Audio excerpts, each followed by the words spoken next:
Hi guys.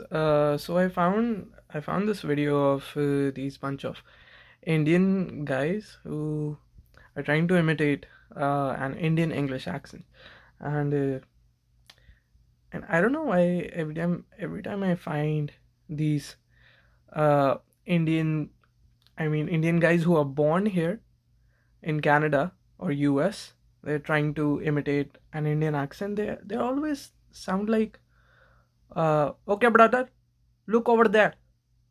Uh, oh, hello, buddy.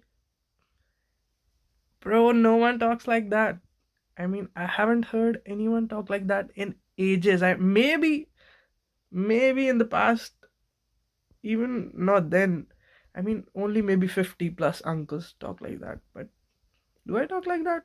Why? Mother chode.